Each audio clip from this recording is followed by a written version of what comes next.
उनकी कृपा पर तुम्हें पूर्ण विश्वास है। उन्हीं ने उचित समय पर वज्रसेन को तुम्हारा प्रतिशोध लेने के लिए भेजा है। अतः निश्चिंत रहो।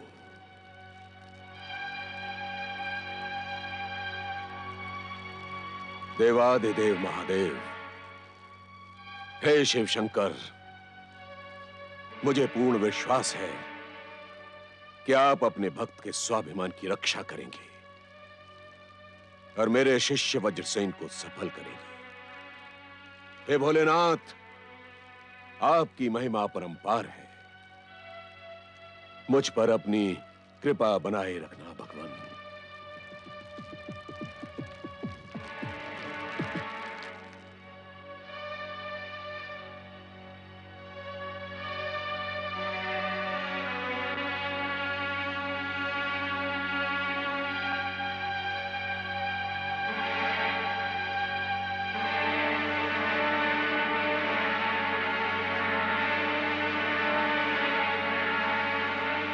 प्रणाम राजगुरु धुर्जटी। अब हम तुम्हारे राजगुरु नहीं रहे राजन, और अब यदि तुम हमसे क्षमा भी मांगोगे तब भी हम त्यागा हुआ राजगुरु पद स्वीकार नहीं करेंगे। उस दिन की घटना से मैं लज्जित हूं गुरुवर। आप ही के कोप का परिणाम है कि युवराज सुमति अपने युद्ध शिविर से अचानक अदृश्य हो गई है। सेनापति वरुचि और सैनिकों का भी कोई समाचार नहीं है। इतने बड़े युद्ध शिविर से सबके सब अदृश्य हो गए। हमारे गुप्तचरों ने समाचार दिया है कि किसी अत्याचारी ने सैनिकों को समाप्त कर युवराज सुमति का अपहरण कर लिया है। अवश्य ही मेरी पुत्री किसी घोर संकट में पड़ गई है। मैं बहुत चिंतित हूं गुरुवर। कुछ उपाय करें जिससे। लगता है आपकी अहंकारिणी पुत्री का अहंकार किसी वीर पुरुष ने ध्वस्त कर दिया है, परंतु फिर भी आप उसे युवराज पद से विभूषित किए चले जा रहे हैं। अब तो आपकी आंखों के सामने से मिथ्या अहंकार का आवरण हट गया होगा राजन। इस समय मैं बहुत दुखी हूं गुरुदेव। मुझ पर दया करें। शब्द वाणों से मुझे वेधे नहीं। राजन, यह हमारे प्रति किए गए उस घोर अपमान का परिणाम है जो तुम्हारी अहंकारी पुत्री सुमति ने किया था, और आपने उसे प्रताड़ित करना तो दूर, उसे रोकने के लिए एक शब्द तक नहीं कहा था। आपने तो उसको कृत्य को बढ़ावा दिया था।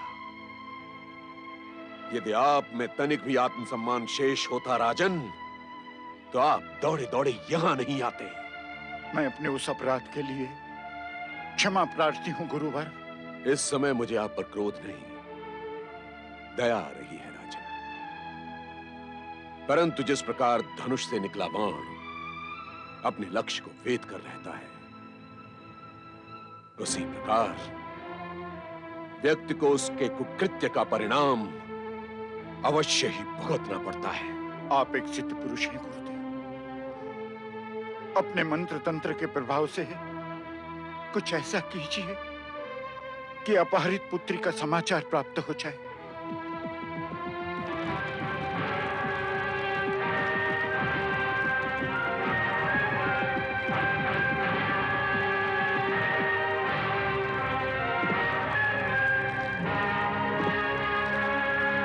पुत्री, पुत्री तुम कुशल से तो हो?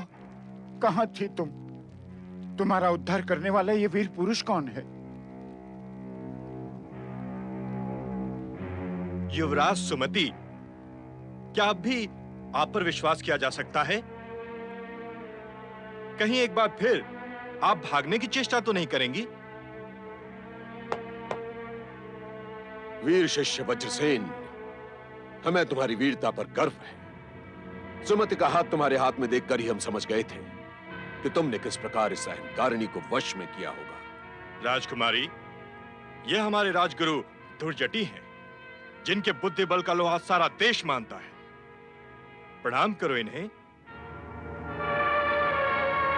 वज्रसेन, अब तुम उस कथा को विस्तार से सुनाओ कि तुमने किस प्रकार युवराज सुमति का अहंकार ध्वस्त किया। इनके पिता महाराज भद्रसेन उस कथा को सुनने के लिए अत्यधिक उत्सुक हैं। सुमति पहले ही बहुत अपमानित और लज्जित हो गई है गुरुदेव। उस घटना का वर्णन करके इसके हृदय को ठेस पहुंचाना उचित नहीं है। वज्रसेन, क्या तुम्हें उस आघात का ध्यान नहीं जो इस अहंकारिणी ने हमारे हृदय को पहुंचाया था? क्या तुम इस सत्य से अनभिज्ञ हो? हमें सुनना है कि वीरता का दंभ भरने वाली इस अहंकारिणी राजकुमारी की वीरता क्या मात्र शब्दों तक ही सीमित थी? हमें उस कथा को सुनकर शांति पहुंचेगी वज्रसेन। जब मैं इनके युद्ध शिविर पहुंचा, सुमति अपने चाटुकार सेनापति के साथ युद्धाभ्यास कर रही थी। हर कोई इन्हें वीरांगना सिद्ध करने की होड़ कर रहा था। सुमति के प्रहारों से पीड़ित होकर सेनापति धूल चाट रहा था। मैंने वहां पहुंचकर द्वंद्व युद्ध करने की चुनौती दी तो शिविर में बिना आज्ञा प्रवेश करने के दंड स्वरूप इन्होंने मुझे शिविर से निकल जाने का आदेश दिया। अब तुम जा सकते हो। आगे कहो, इस सुमति ने तुम्हारा प्रस्ताव स्वीकार कैसे किया? बार बार प्रताड़ित करने पर इनका अहंकार जागा और इन्होंने एक निश्चय पर मेरे साथ द्वंद्व युद्ध करना स्वीकार किया। उससे पहले तुम्हें अपना निश्चय रखना आवश्यक था। उसी निश्चय का परिणाम है कि इस समय सुमति मेरे अधीन हो गई है। अपने ही वचनों के अनुसार ये मेरी धर्मपत्नी बनने के लिए विवश है। धर्मपत्नी? अर्थात द्वंद्व युद्ध से पूर्व तुमने इससे यह वचन लिया था कि यदि ये हार गई तो तुम्हारी धर्मपत्नी बनेगी और आजीवन तुम्हारे चरणों की दासी बनकर रहेगी। हाँ गुरुदेव, आपका अनुमान सत्य की सीमा तक सही है। मेरी धर्मपत्नी बनने का निश्चय सुमति ने स्वीकार किया है, परंतु मैं इसका निर्णय आप पर छोड़ता हूं। पुत्री, क्या तुमने वज्रसेन का यह निश्चय स्वीकार किया था, ये जानते हुए भी कि इसके पिता हमारे घोर शत्रु हैं? मैं कुछ नहीं कहूंगी। पिताश्री, कृपा करके आप मुझसे कुछ न पूछे। तुमसे पूछे बिना हम किसी निर्णय पर नहीं पहुंच सकते। बताओ, तुमने वज्रसेन की धर्मपत्नी बनने का वचन स्वीकार किया था या नहीं? विवशता में सब कुछ स्वीकार करना होता है। इससे अधिक कुछ कहना मैं उचित नहीं समझती। यह सत्य है सुमति, तुमने मेरी धर्मपत्नी बनने का वचन अपनी पराजय से पहले स्वीकार किया था। बोलो, यह सत्य है या नहीं? मैंने कह दिया है, इस विषय में मैं अधिक कुछ नहीं कहूंगी। एक अपमानित, पराजित और लांछित स्त्री को और कितना लज्जित करने के इच्छुक है आप? अपने ही दिए हुए वचन को स्वीकार न करना यह सिद्ध करता है राजकुमारी कि तुम्हारे मन में अभी भी प्रपंच है। वचन देकर भी तुम वज्रसेन को अपना पति स्वीकार नहीं कर रही हो। ये माने या ना माने, सुमति को मेरे साथ विवाह बंधन में बंधना ही पड़ेगा गुरुदेव। अब ये मेरे अधीन हो गई है। मैं सुमति को ये बात मानने के लिए विवश करूंगा। वज्रसेन, जब किसी का अहंकार खंडित होता है तो वो विवश होकर भी अपने अपमान का दंश नहीं भूलता। इस स्त्री से विवाह करके तुम्हें प्रतिदिन एक नई चुनौती का सामना करना होगा वज्रसेन। मैं इसके लिए प्रस्तुत हूं गुरुदेव, परंतु आपकी इच्छा और आज्ञा मेरे लिए सर्वोपरि है। हम तुम्हें यही परामर्श देंगे वज्रसेन कि तुम सुमति से विवाह करो तो अपने गुरु के अपमान का प्रतिशोध लेने के लिए। हमारे हृदय में सुलगती प्रतिशोध की आग तभी शांत होगी जब तुम सुमति को जन्म सीमा तक लज्जित और अपमानित करोगे। राजगुरु दुर्जटी, इतने निष्ठुर और निर्दयी न बने। मेरी विवश पुत्री पहले ही अपमानित हो गई है। इसका कोमल हृदय खंडित हो गया है। कृपा करें गुरुदेव, शत्रु के साथ विवाह की विवशता से इसे मुक्त करें। सुमति को मेरे साथ जाने दें। कदापि नहीं। सुमति को अपने वचन का पालन करना ही होगा। यदि अब भी इसके मन में वीरता का झूठा अहंकार शेष है तो हम एक बार फिर से द्वंद्व युद्ध में पराजित करेंगे। जो व्यक्ति वचन देकर पीछे हट जाए उसे बलपूर्वक विवश करना न्याय की मांग है। गुरुदेव, अब आप ही निर्णय करें कि हमें क्या करना है। न्याय की ये मांग है कि सुमति अपने वचन का सम्मान करे, और वज्रसेन की ये मांग भी न्यायोचित है कि यदि सुमति अपने वचन का पालन नहीं करती तो उसे पुनः द्वंद्व युद्ध के लिए विवश किया जाए। तुम बताओ, तुम्हारी क्या इच्छा है? स्पष्ट करो। मुझ पर वचन भंग का झूठा आरोप ना लगाएं। मैं अपने वचन का परिणाम भुगतने के लिए प्रस्तुत हूँ। पुत्री, ये क्या कह रही हो तुम वज्रसेन की धर्म पत्नी बनोगी? कल्पना करो, सोचो, विवाह के पश्चात तुम्हारी क्या दुर्दशा होगी।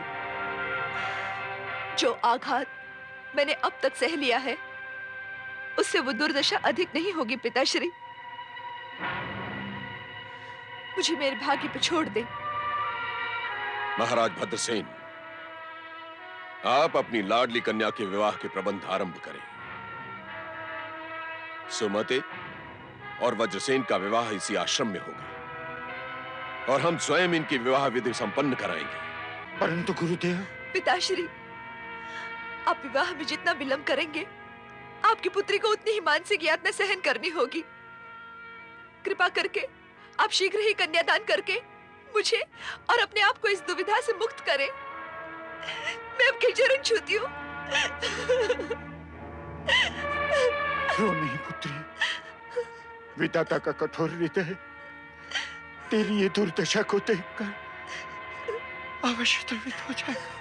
अवश्य।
गुरुदेव, आशीर्वाद दें कि मैं आपके आदेश का पालन कर सकूं।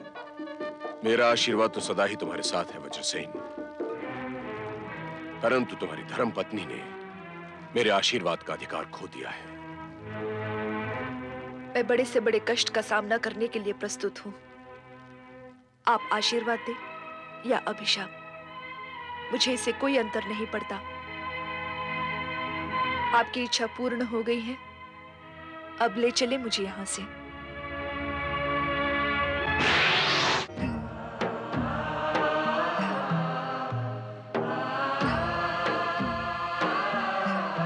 क्या सोच रही हो देवी? कुछ नहीं स्वामी। तुम जानती हो, तुम जो सोचती हो उसका ज्ञान हमें हो जाता है। तो फिर पूछना व्यर्थ है। आप कृपा करके मुझसे कुछ न पूछिए। हम जानते हैं कि इस समय तुम्हारे मन में कैसा द्वंद चल रहा है। सुमति ने तुम्हारी बात नहीं मानी, फिर भी तुम्हारे मन में उसके प्रति सहानुभूति है। उसकी दुर्दशा देखकर तुम्हें दुख हो रहा है। इच्छा होते हुए भी तुम उसकी सहायता नहीं कर पा रही। स्वामी, मुझे दुख इसी बात का है कि यदि वो उस समय 16 सोमवार व्रत करने की शपथ ले लेती तो आज वो इस कठिन परिस्थिति से बच जाती। जो नहीं होना था वो कैसे हो सकता था देवी? परंतु यदि वह 16 सोमवार व्रत करने का निश्चय कर लेती तो क्या आप उसके भाग्य में हस्तक्षेप नहीं करते? बिना श्रद्धा के यदि सुमति व्रत का प्रण कर भी लेती तो उसे निभा नहीं पाती, और व्रत उसके दुर्भाग्य को बदलने में सहायक नहीं होता। और फिर हम विधाता के विधान में कैसे हस्तक्षेप कर सकते हैं? मुझे पूर्ण विश्वास है कि सच्ची भक्ति विधि का विधान बदल सकती है। अपने भक्त की दुर्दशा से क्या आप व्यथित नहीं होते? अवश्य होते हैं, जैसे इस समय तुम हो रही हो। परंतु ये बात क्यों भूल जाती हो कि सुमति की मति को अभिमान का ग्रहण लग गया था, और उसका कारण थे पूर्व जन्म के वो पाप जो उसे आज वज्रसेन की धर्मपत्नी बनाकर उसकी आत्मपीड़ा बढ़ा रहे हैं। इस आत्मपीड़ा से छूटने का उपाय बताएं स्वामी। इस समय मैं आपसे यही जानने के लिए इच्छुक हूँ। यदि अब भी सुमति अपने आहत अभिमान को भूलकर वैर की भावना त्याग दे और सच्चे मन से वज्रसेन को अपना पति स्वीकार कर ले, तो वो इस दुर्भाग्य की छाया से मुक्त हो सकती है। क्या सुमति के लिए ऐसा करना संभव होगा? धूर्जटी और वज्रसेन दोनों उस दुखियारी से प्रतिशोध लेने पर तुले हैं। तुम्हारी ये करुणा ही उसे सद्भाव के लिए प्रेरित करेगी, क्योंकि मन की सद्भावना ही दुर्भाग्य को बदल सकती है। धैर्य धारण करो देवी, और समय की प्रतीक्षा करो।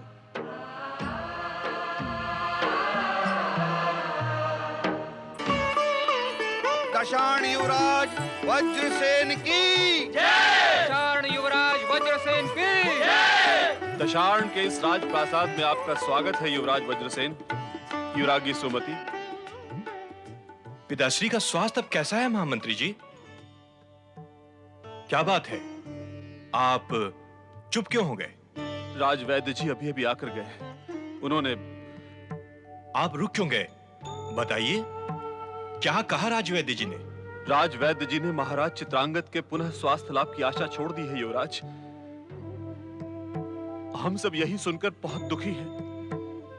वे सचेत तो हैं?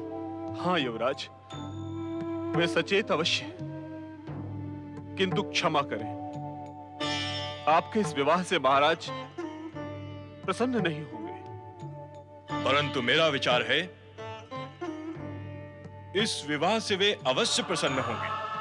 हो सकता है उन्हें स्वास्थ्य लाभ भी हो जाए। जैसी आपकी इच्छा।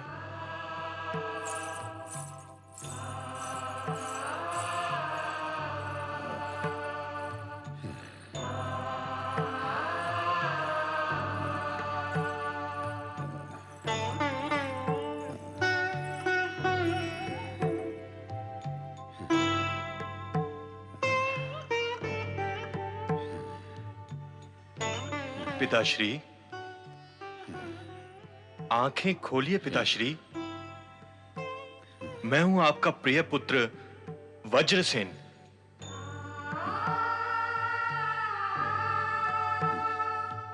पिताश्री, आंखें खोलिए।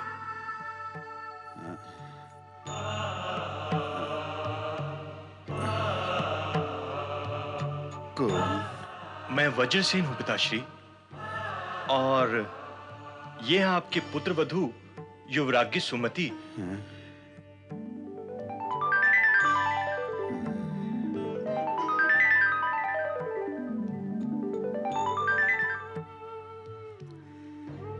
हमें बिना बताए तुमने विवाह कर लिया वज्रसेन। तुमने हमारी अनुमति लेने की भी आवश्यकता नहीं समझी। ये सब अचानक हुआ पिताश्री, परंतु जब आप ये जानेंगे कि मैंने युद्ध में विजय प्राप्त करके आपकी राजवधु को प्राप्त किया है, तो आपको प्रसन्नता होगी। युद्ध में विजय प्राप्त करने के बाद जिस राजवधु को तुमने प्राप्त किया है, कौन है? हमारे कट्टर शत्रु वत्स देश के राजा भद्रसेन की पुत्री सुमति।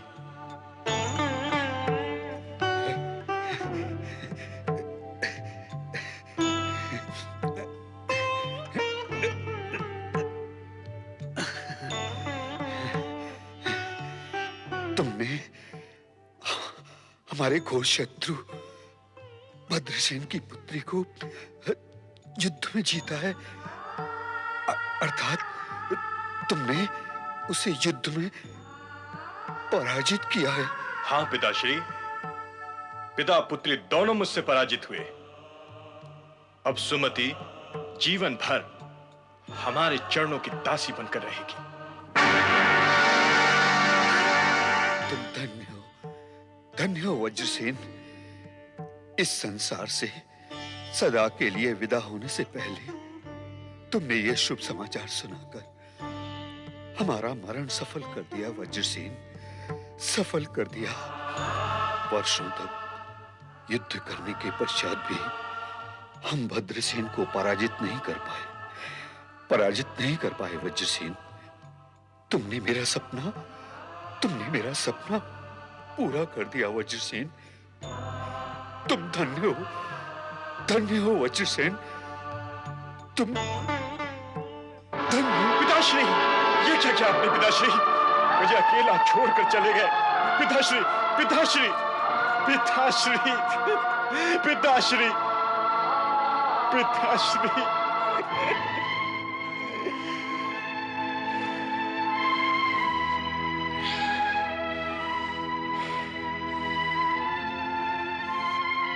इस राजप्रसाद में पग रखते ही तुमने हमारे पिताश्री को हमसे छीन लिया सुमति। क्या?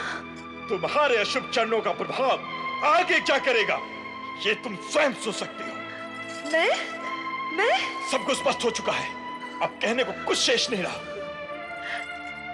युवराज, मुझे भी कुछ कहने का अधिकार है। अपने अधिकार को तुम पीछे छोड़ आई हो सुमति। हमारे राजप्रसाद में तुम केवल हमारे चरणों की दासी बनकर रहोगी। तुम तभी बोलोगे जब हम तुमसे बोलने के लिए कहेंगे। युवराज! हतप्रभ सुमति के लिए घटना चक्र इतनी तीव्र गति से घटित हुआ कि उसे कुछ समझ नहीं आया कि वो क्या करे। वज्रसेन के वाक्य उसके जीवन में विष घोल गए। तिरस्कृत, अपमानित एवं कुंठित सुमति अन्न जल त्याग कर राजभवन में विलाप करने लगी। सुमति के मस्तिष्क में पति के वाक्य शूल की तरह चुभ रहे थे और उसका मन स्वयं से ही प्रश्न करने लगा। ये कैसी विडंबना है। पति के राजप्रासाद में प्रवेश करते ही मेरी निंदा, मेरा तिरस्कार और पिता के यहाँ वत्स देश का गौरव, विजय श्री से सुशोभित अद्वितीय वीरांगना युवराज सुमति की जय जय जय। और मेरे गौरव का गुणगान। पधारो युवराज सुमति। वत्स देश की राजसभा में आपका स्वागत है। हमें पूर्ण विश्वास है कि विदर्भ के कायर राजकुमार मरकतसेन को पराजित करके विदर्भ की राजधानी में आपने वत्स देश का ध्वज अवश्य फहरा दिया होगा। कितनी सुखद स्मृतियां हैं ये। मैं वो दिन नहीं भूल सकती जब युद्धाभ्यास के अवसर पर सेनापति वरुचि जैसे वीर को मेरे सम्मुख घुटने टेकने पड़े थे। और मैं वो क्षण भी नहीं भूल सकती जब युद्ध शिविर में वज्रसेन के साथ मेरी मुठभेड़ हुई थी तथा वज्रसेन को भी एक बार तो मेरी शक्ति के समक्ष झुकना पड़ा था। अब उसी वज्रसेन ने अपने पिता की मृत्यु शैया पर मेरा तिरस्कार किया, अपमान किया, मेरी निंदा की। इस राजप्रसाद में पग रखते ही तुमने हमारे पिताश्री को हमसे छीन लिया सुमति। क्या? तुम्हारे अशुभ चरणों का प्रभाव आगे क्या करेगा ये तुम स्वयं सोच सकते हो। हमारे राजप्रसाद में तुम केवल हमारे चरणों की दासी बनकर रहोगी।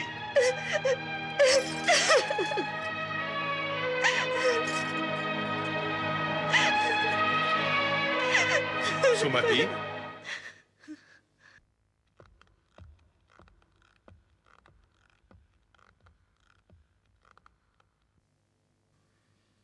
सुमति, क्या अपमान और तिरस्कार से अब तक आपका मन नहीं भरा? दशारण देश के युवराज वज्रसेन, जो अधिकार हमने उस समय तुम्हें नहीं दिया था वो अब देना चाहते हैं। तुम जो कहोगी वो सुनने के लिए हम प्रस्तुत हैं। ताकि फिर एक बार आप मुझ पर व्यंग्यबाण बरसा सको।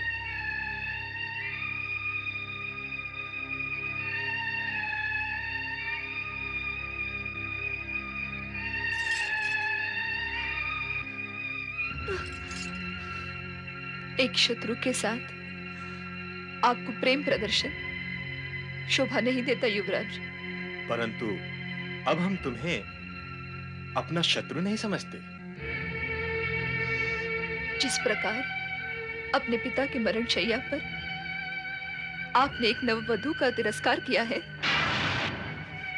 वैसे तो कोई शत्रु भी नहीं करता। मैं जानती हूं अब मुझे जीवन भर एक शत्रु के साथ ही रहना है।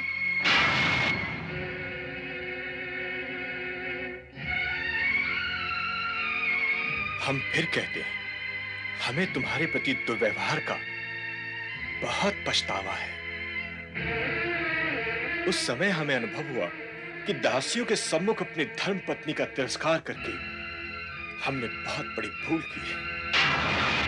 हमारे सिवा कोई अन्य तुम्हें तिरस्कार की दृष्टि से देखे, यह हम कदापि सहन नहीं करेंगे। तभी तो कह रही हूं,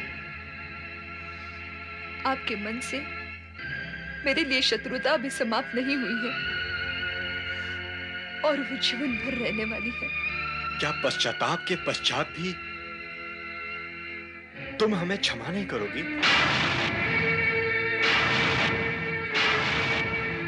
हम जानते हैं तुम इतनी कठोर हृदय नहीं हो कि क्षमा मांगने वाले को क्षमा न कर सको।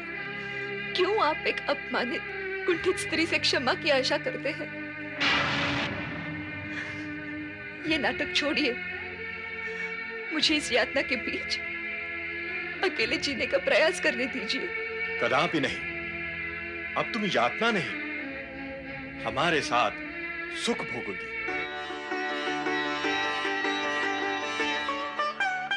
क्या ये संभव है?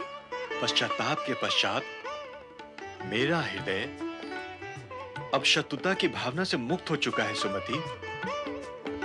शत्रु को इतना दंड मिल चुका है कि अब अधिक तिरस्कार की संभावना नहीं है।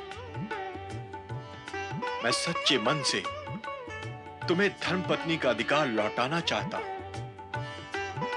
तुम भी सच्चे मन से मुझे क्षमा कर दो। वीरता के संघर्ष और अभिमान की टकराहट में मैं तुम्हारे सौंदर्य को अनदेखा कर गया। मैं भूल ही गया था कि वीरांगना से अधिक तुम रूपवती हो।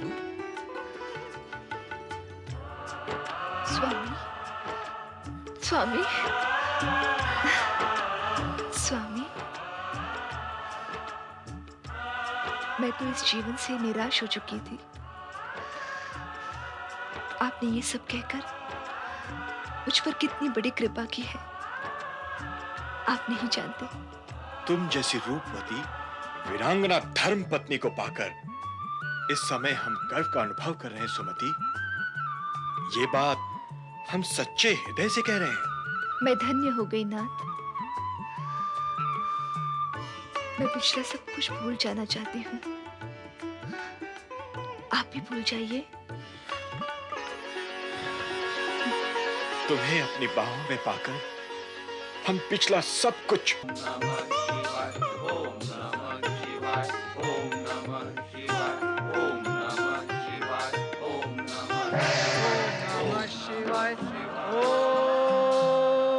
नमः शिवाय। हर हर महादेव। प्रणाम देवर्षि। कल्याण भव। माता पार्वती, नारद का प्रणाम स्वीकार करें। माता, मैं इस समय आपसे ये नहीं पूछूंगा कि भगवान भोलेनाथ यहाँ क्यों नहीं हैं और वे कहाँ गए हैं। क्यों नहीं पूछोगे नारद? क्या तुम जानते हो कि इस समय भोलेनाथ कहाँ हैं? जानता ही नहीं माता। मैं तो उनके प्रत्यक्ष दर्शन करके आ रहा हूँ यहाँ। कहाँ हैं वो? वे इस समय गगन विहार कर रहे हैं माता, परंतु उन्होंने कहलवाया है कि आप रुष्ट ना हो। परिस्थिति कुछ ऐसी थी कि उन्हें अकेले ही जाना पड़ा।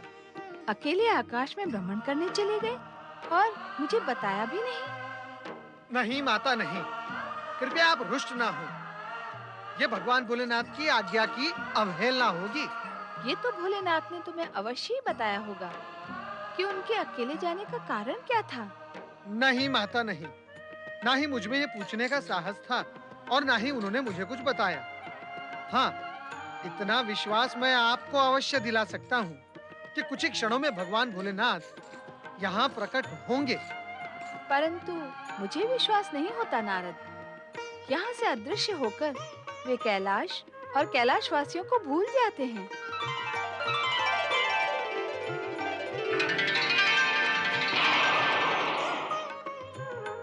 हम किसी को नहीं भूलते देवी, और फिर तुम्हें भूलने का तो प्रश्न ही नहीं उठता। ये बात सारा जगत जानता है कि शक्ति स्वरूपणी पार्वती सदा हमारे पास रहती है। बातें ना बनाएं स्वामी, ये बताएं आप अकेले कहाँ गए थे? आज हमें अकेले ही सृष्टि का अवलोकन करने की इच्छा हुई। हम ये प्रत्यक्ष देखना चाहते थे कि हमारी भक्ति का दिखावा करने वाले भक्तों की भक्ति कितनी सच्ची है। मैं आपके साथ होती तो क्या आप ये कार्य नहीं कर सकते थे? नहीं, क्योंकि हमारा ध्यान तुम्हारी भावनाओं के उतार चढ़ाव पर होता है। यदि मेरी भावनाओं के उतार चढ़ाव पर आपका ध्यान होता तो आप मुझे अकेली छोड़कर जाते ही नहीं। नारायण नारायण। भोलेनाथ, जब आप यहाँ आ ही गए हैं तो कृपया इस वाद विवाद के उतार चढ़ाव का आप अंत करें। हमारी बात अभी पूरी नहीं हुई नारद। और क्या बताना शेष रह गया है स्वामी? तुम हमारे और अपने भक्तों को देखकर बहुत भावुक हो जाती हो। इससे भक्तों की भक्ति के मूल्यांकन में बाधा आती है। यही कारण है कि आज हम अकेले ही चले गए थे। हमें आशा है कि हमारे स्पष्टीकरण से तुम्हारा रोष अवश्य ही शांत हुआ होगा। ओम नमः शिवाय, ओम नमः शिवाय, ओम नमः शिवाय, ओम नमः शिवाय, ओम नमः शिवाय, ओम नमः शिवाय, ओम नमः शिवाय, ओम नमः शिवाय, ओम नमः शिवाय, ओम नमः शिवाय, ओम नमः शिवाय। पति परमेश्वराय नमो नमः। भोलेनाथ, इस बार आपने अपने किस भक्त की सच्ची भक्ति का मूल्यांकन किया है? हमारे एक भक्त हैं, राजगुरु धुर्जटी। धुर्जटी? ये तो आपका ही एक नाम है भोलेनाथ। क्या धुर्जटी ने भक्ति के साथ साथ आपके नाम को भी अंगीकार कर लिया है? संभवतः उन्होंने ये नाम इसलिए अंगीकार किया है कि उन्हें नित्य ही हमारा स्मरण होता रहे। ये तो उत्तम बात है भोलेनाथ, किंतु आपने धुर्जटी की भक्ति की सत्यता के विषय में कुछ नहीं बताया। हम जान गए हैं कि राजगुरु धुर्जटी अपनी शिव भक्ति के सहारे अपने कई कार्य एक साथ सिद्ध करना चाहते हैं। नारायण नारायण। भक्तों के कार्य सिद्ध हों क्या इससे आपको कोई प्रसन्नता नहीं होती भोलेनाथ? माता, आप भी कुछ बोले। इस समय मेरे बोलने की कोई आवश्यकता नहीं है नारद। तुम वही पूछ रहे हो जिसे जानने के लिए मैं इच्छुक हूँ। ये सुनकर मैं धन्य हुआ माता। मेरे और आपके विचार इतने मिलते हैं, ये मैं स्वयं नहीं जानता था। नारद के विचारों से समानता करोगी तो कष्ट में पड़ जाओगी देवी। तुम अपने प्रश्न स्वयं करो। आपके इस पाखंडी भक्त धूर्जटी में मेरी कोई रुचि नहीं है स्वामी। अब मुझे आज्ञा दें। अर्थात तुम्हारे मन में हमारे प्रति थोड़ा सा रोष अब भी शेष है। भोलेनाथ, माता पार्वती आपसे अधिक समय तक रुष्ट नहीं रह सकती। आपके दर्शन होते ही प्रसन्नता उनके हृदय में उमड़ पड़ती है।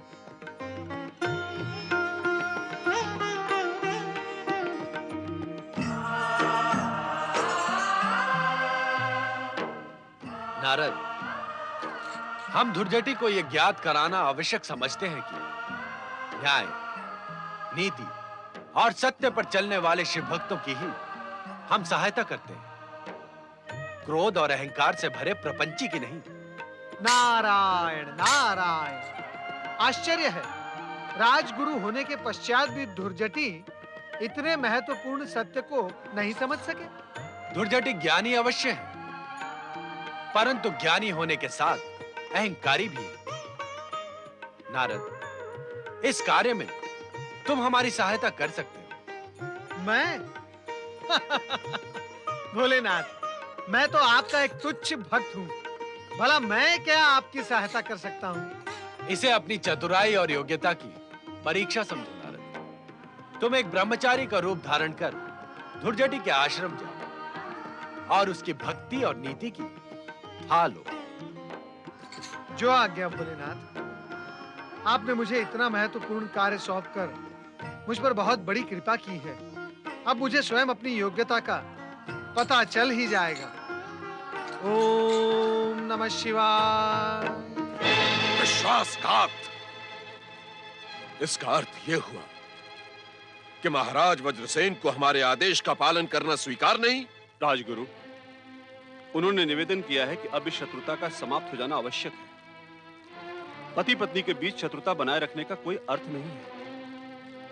महामंत्री सुदंत, आपको यह भली भांति ज्ञात है कि हमने वज्रसेन और सुमति का विवाह प्रतिशोध लेने के लिए स्वीकृत किया था, पति पत्नी के प्रेम में डूब जाने के लिए नहीं। गुरुदेव, यह सत्य है कि उन दोनों के बीच अब कोई मनमुटाव नहीं है। महारानी सुमति अब तो गर्भवती भी हो गई है। क्या तुम सत्य कह रहे हो महामंत्री सुदंत? स्वयं राजवैद्य जी ने इस बात की पुष्टि की है गुरुदेव। मैं भी यही निवेदन करूंगा कि शत्रुता के इस अध्याय को यहीं समाप्त कर दीजिए। महामंत्री सुदंत, ऐसा प्रतीत होता है कि शत्रुता समाप्त कराने के षड्यंत्र में आप सब हमारे विरुद्ध हो गए हैं। यदि आपको अपमानित नहीं होना है तो तुरंत यहां से चले जाएं। अब हम इस विषय में एक शब्द भी नहीं सुनेंगे।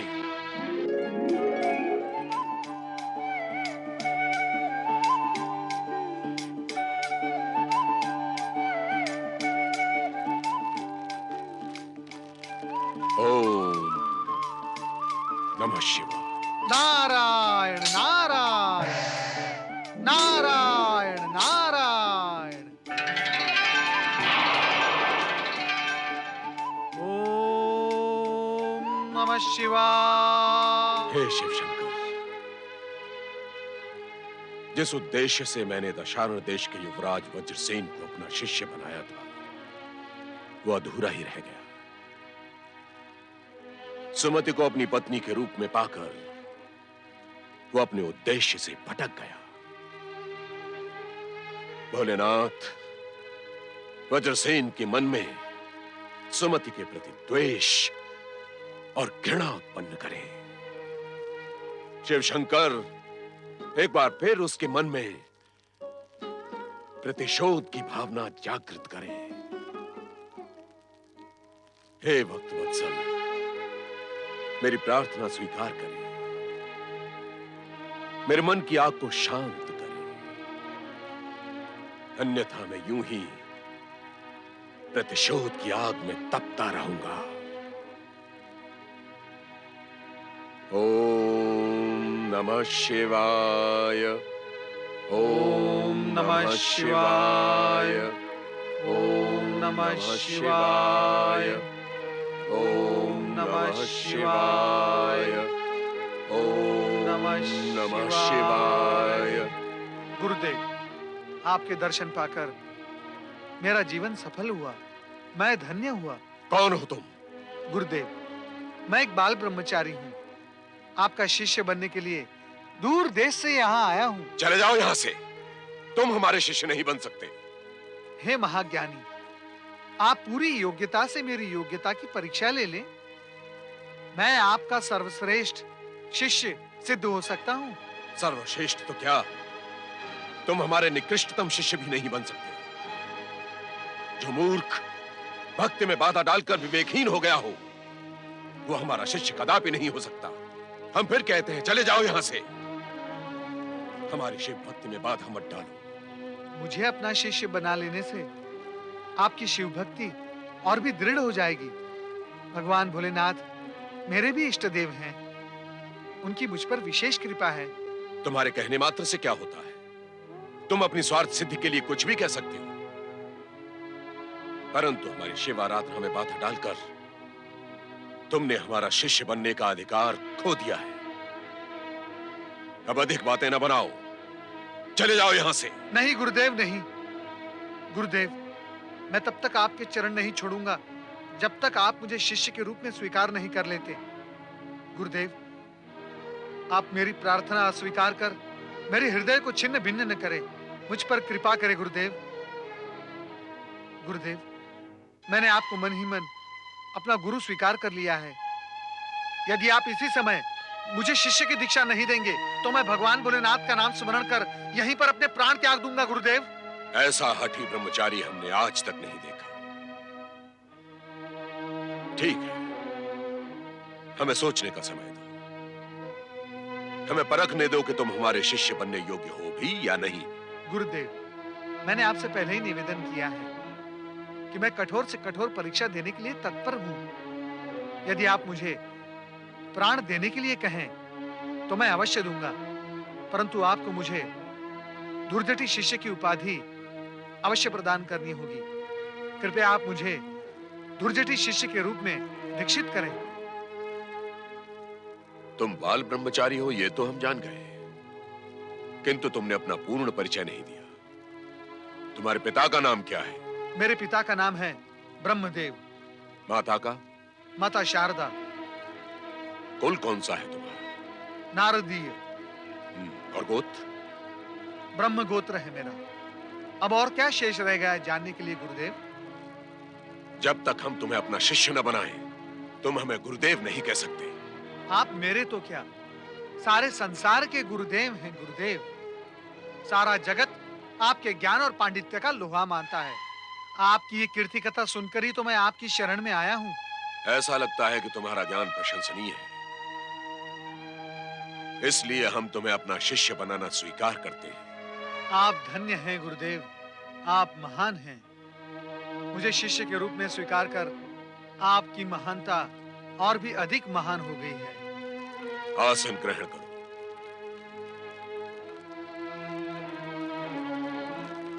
अब शिवलिंग के समक्ष ध्यान कर प्रतिज्ञा करो। हम इसी समय तुम्हें अपना शिष्य बनाएंगे। अपना नाम लेकर कहो,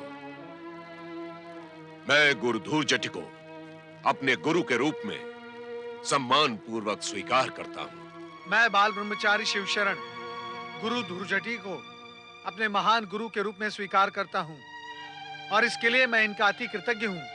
हम जो कहें वही शब्द दोहराओ शिष्य। जो आज्ञा गुरुदेव। मैं गुरु धूर्जटि के शिष्य के रूप में उनकी हर आज्ञा का पालन करूंगा और उनकी सेवा ही मेरे जीवन का व्रत है। मैं गुरु धूर्जटि के शिष्य के रूप में उनकी प्रत्येक आज्ञा का पालन करूंगा और उनकी सेवा ही मेरे जीवन का व्रत है। गुरु के रोष को मैं उनका प्रसाद समझूंगा और उनके प्रति प्रामाणिक रहकर किसी अन्य व्यक्ति को मैं अपना गुरु नहीं बनाऊंगा। मैं गुरु के रोष को उनका प्रसाद समझूंगा और उनके प्रति प्रामाणिक रहकर किसी भी अन्य व्यक्ति को अपना गुरु नहीं बनाऊंगा। जय गुरुदेव। गुरुदेव, कृपया कर आप मुझे आशीर्वाद दे कि मैं योग्य धुर्जटी शिष्य बन सकूं। हम तुम्हें आशीर्वाद देते हैं प्रिय शिष्य कि तुम असाधारण रिद्धि सिद्धि को प्राप्त करो और गुणगान से संपन्न होकर अपने गुरुदेव का यश दिग्दिगंत तक फैलाओ। धन्य है गुरुदेव, आप धन्य हैं। गुरुदेव, अब तो मैं आपका प्रिय शिष्य हो गया। कृपया आप मेरे एक प्रश्न का उत्तर दें। पूछो, क्या पूछना है? गुरुदेव, जब मैंने आपके इस पवित्र आश्रम में चरण रखे तब आप शिवाराधना में लीन थे और तभी तुम बाधा पहुंचाने आ गए। गुरुदेव, कृपया आप बाधा की बात विसारें और आराधना की बात करें। आप मुझे ये बताएं कि आप भगवान भोलेनाथ से क्या मांग रहे थे? हमें एक अहंकारणी नारी से उसके अपराध का प्रतिशोध लेना है, उसे हर सुख से वंचित करके दुर्दशा की खाइयों में धकेलना है। परंतु दुख की बात तो यह है कि हमारा शिष्य ही हमसे विश्वासघात कर रहा है। इसलिए हम भगवान शिव से प्रार्थना कर रहे थे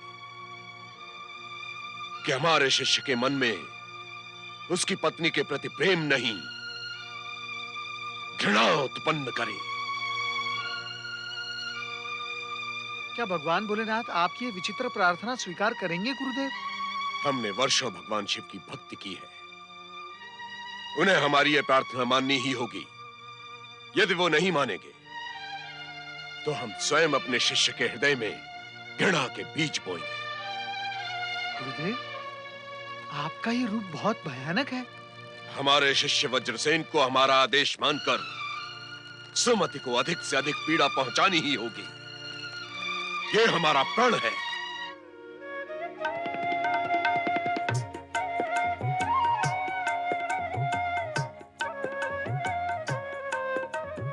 महारानी सुमति,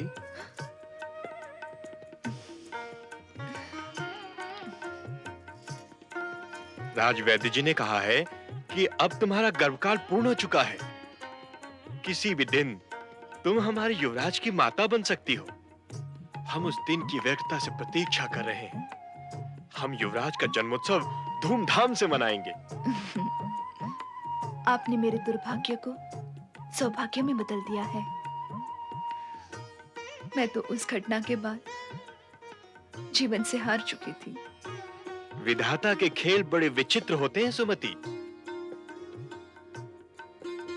हम स्वयं चकित हैं अपना हृदय परिवर्तन देखकर। महाराज वज्रसेन, तुरंत राजकक्ष में आइए।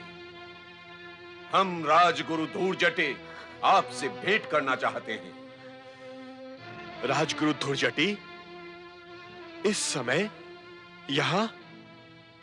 हम जानते हैं अंतःपुर में आप हमारा आह्वान सुन रहे हैं।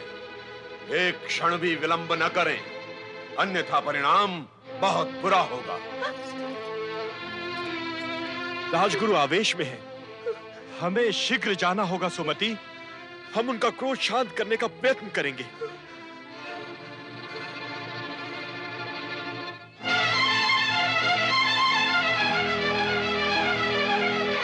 गुरुदेव धुर्जटी को मेरा प्रणाम। कृतज्ञ वज्रसेन, तू नाक रगड़ कर हमारा शिष्य बना। हमने तुझे वो सब दिलाया जो तूने चाहा, और तूने हमारे आदेश की अवहेलना की। परिस्थितियां अचानक बदल गई गुरुदेव। पूज्य पिताश्री महाराज चित्रांगद का अचानक स्वर्गवास हो गया और हम सब समझते हैं। क्या तू ये कहना चाहता है कि दशानन देश का राजा बनते ही हमारा महत्व कम हो गया और तुम्हारे लिए हमारे आदेश का पालन करना आवश्यक नहीं रहा?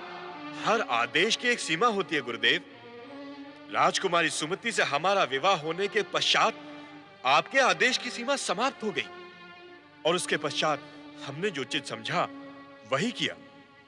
क्या तुम हमें अपने राजगुरु का सम्मान नहीं देना चाहते? क्या अब तुम हमारे शिष्य नहीं रहे? मैंने आज जन्म आपका शिष्य बने रहने का वचन दिया था। आपने जो प्रतिज्ञा मुझे दिलवाई थी, उसका मैं पूर्ण रूप से पालन करूंगा। तुम अपनी प्रतिज्ञा भूल चुके हो वज्रसेन। दशारण देश का शासक बनते ही तुम्हारा मन बदल गया है। जिस अभिमानी स्त्री का अभिमान खंडित करके तुमने हमारे समक्ष प्रस्तुत किया था, उसी के मोह जाल में फंस चुके हो तुम। जो विवाह शत्रुता का प्रतिशोध लेने के लिए किया गया था, उसे तुमने अपने भोग विलास का साधन बना लिया। तुम अपने कर्तव्य से विमुख हो चुके हो। तुमने अपने गुरु के साथ विश्वासघात किया है वज्रसेन, और इसके कुपरिणाम से तुम बच नहीं सकते। क्षमा कीजिए गुरुदेव, धर्म पत्नी के प्रति भी पति का कुछ कर्तव्य होता है। वो उसके संतान की माता का गौरव प्राप्त करती है। उस कर्तव्य से हम कैसे मुंह मोड़ लेते? वज्रसेन, राजा बनने के पश्चात तुमने बार बार हमारे आदेश की अवहेलना की। हमारे बार बार बुलाए जाने पर भी तुम हमारे आश्रम नहीं आए। यह हमारा घोर अपमान नहीं है क्या? नहीं गुरुदेव, मुझे आपके सम्मान का पूरा ध्यान था। मैं जानता था आप जैसा ज्ञानी गुरु ये बात सरलता से समझ सकता है कि समय बीतने के साथ साथ संबंधों में परिवर्तन होता है। शत्रुता को अधिक समय तक मन में पालने वाला व्यक्ति स्वयं ही स्वयं का शत्रु बन जाता है। इसलिए हमने सुमति के प्रति शत्रुता को मित्रता, स्नेह और कर्तव्य में बदलने का निश्चय किया। अब हम अपने होने वाले युवराज के पिता बनने वाले हैं, इसलिए धर्मपत्नी को सच्चा स्नेह प्रदान करना अब हमारा कर्तव्य बन चुका है। बदल डालो ऐसे कर्तव्य को और उस कर्तव्य का पालन करो जो एक शिष्य को गुरु के लिए करना चाहिए। वज्रसेन, ये हमारा आदेश है कि यदि तुम सुमति को साथ रखकर उससे प्रतिशोध नहीं ले सकते तो बहिष्कार कर दो उसका, निकाल दो उसे इस राजमहल से और हमारे समक्ष की हुई प्रतिज्ञा का पालन करो। अन्यथा प्रतिज्ञा तोड़ने के अपराध में तुम कठोर दंड के पात्र हो सकते हो। अपना क्रोध शांत कीजिए गुरुदेव। मुझे उस प्रतिज्ञा का स्मरण न कराइए जो मेरे लिए निरर्थक हो चुकी है। आप ज्ञानी हैं, महापंडित हैं। शांत मन से विचार कीजिए कि क्या दर्शान देश की गर्भवती महारानी को बहिष्कृत करना मेरे लिए संभव है? प्रजा क्या कहेगी? संसार क्या कहेगा? मुझ पर कृपा कीजिए गुरुदेव। इस अनुचित आदेश का पालन करने के लिए मुझे विवश न कीजिए। वज्रसेन, यदि तुमने हमारे आदेश को स्वीकार नहीं किया, यदि तुमने अपने गुरु के धधकते हृदय को शांत नहीं किया, तो हम अपनी समस्त सिद्धियों का उपयोग करके तुम्हें और तुम्हारे सारे राज्य को नष्ट कर देंगे।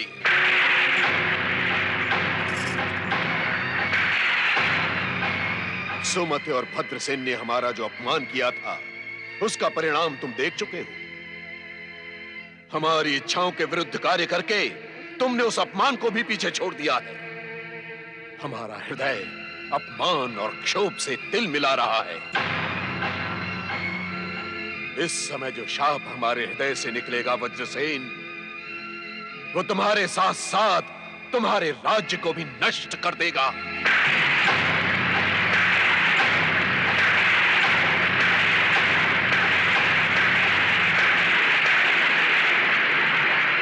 ऐसा न कीजिए गुरुदेव, ऐसा अनर्थ न कीजिए। हम तुम्हें एक क्षण का समय देते हैं। तुम हमारे आदेश का पालन करते हो या अपने सर्वनाश को निमंत्रण देना चाहते हो? तुरंत उत्तर दो, हम और प्रतीक्षा नहीं करेंगे।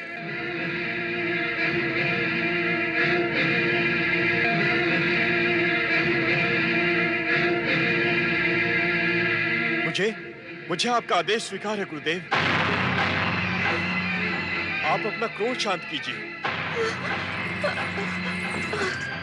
हम जानते थे कि तुम ऐसा ही करोगे, इसीलिए हम अपना आश्रम छोड़कर तुम्हारे पास आए थे। आज के बाद उस कुलक्षणी सुमति की छाया भी इस राजप्रासाद में दिखाई नहीं देगी। इसका हमें पूर्ण विश्वास है। तुम्हारा कल्याण हो वत्स।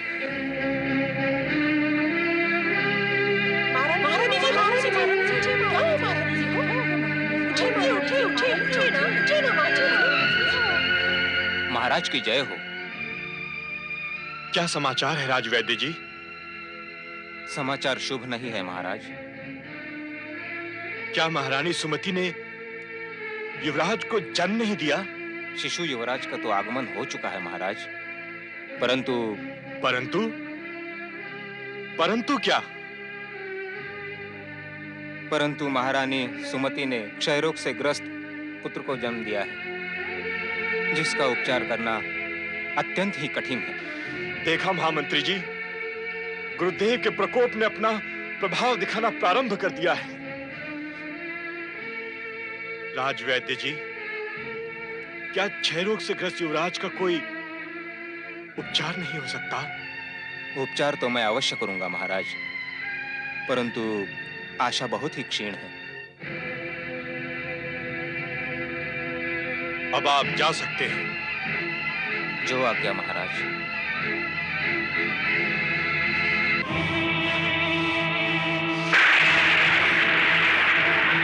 वज्रसेन, तुमने हमारे आदेश का पालन अभी तक नहीं किया। अभी तक तुमने सुमति का बहिष्कार नहीं किया। निकाल दो उसे इस राजमहल से, अन्यथा हम तुम्हें और तुम्हारे राज्य को नष्ट कर देंगे।